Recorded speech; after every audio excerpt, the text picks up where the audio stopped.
Hi! Saturday evening. இந்த Saturday, Sunday வந்தாலே ஏதோ பொறுமையா இருக்க மாதிரி இருக்கும். எந்த வேலையும் அவசரமா இல்லாம அமைதியா செய்ற மாதிரி இருக்கும்.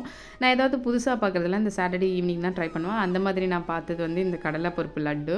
நான் 4 மணி நேரத்துக்கு முன்னாடி மதியமே சாப்பிட்றதுக்கு முன்னாடி நான் இத ஊற வச்சிருந்தேன் கடலை பருப்ப. அத டீ குடிக்கிறதுக்கு முன்னாடி அரைச்சிட்டு இன்னைக்கு எதுவும் பெருசா ஃப்ரூட்ஸ்லாம் இல்லாததால ஈவினிங் டீயும் கொஞ்சம் பிஸ்கெட்டும் நல்ல சுக்கு, ஏலக்காய்லாம் தட்டி போட்டு ஒரு சூப்பரான டீ குடிச்சிட்டு, அதுக்கப்புறம் லட்டு செய்ய ஸ்டார்ட் பண்ணிட்டேன். எனக்கு வந்து இந்த லட்டு வந்து நான் பார்த்துட்டேன். ஆனா, இவ்வளோ பொருள் வீணாயிடுமே அப்படின்னு சொல்லி யோசிச்சுட்டே இருந்தேன். நல்லா வருமா? வராதான்னு நான் கொஞ்சமா எண்ணெய ஊத்தி இதெல்லாம் பொரிச்சுட்டேன். ஏன்னா வடை மாரியே போடுறோம். அப்படியே வந்துருமா? அப்படின்னு சொல்லி யோசிச்சுட்டே இருந்தோம். வேற அடிக்கடிக்க புட்டு வேற வந்து என்னம்மா வடை சுடுற லட்டு செய்றேன்னு சொல்லிட்டு வந்து கேட்டுக்கிட்டே இருந்துச்சு. "நீ போய் உட்காரு புட்டு, நான் செஞ்சு எடுத்துட்டு வரேன்" அப்படின்னு சொன்னோனே, அவ வேற ஃபோன் பண்ணி வேற சொன்னுச்சு.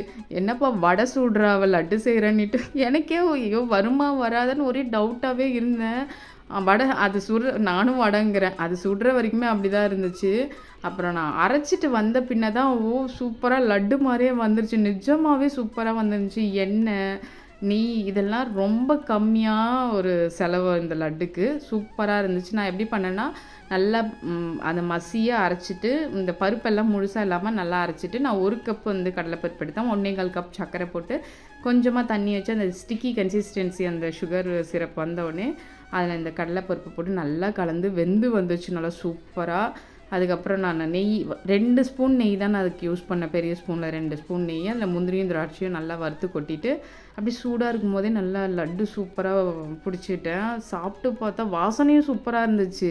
நான் வடை மாரியே இருக்குமோன்னு நெனச்சோம். ஆனா செம்மையா இருந்துச்சு.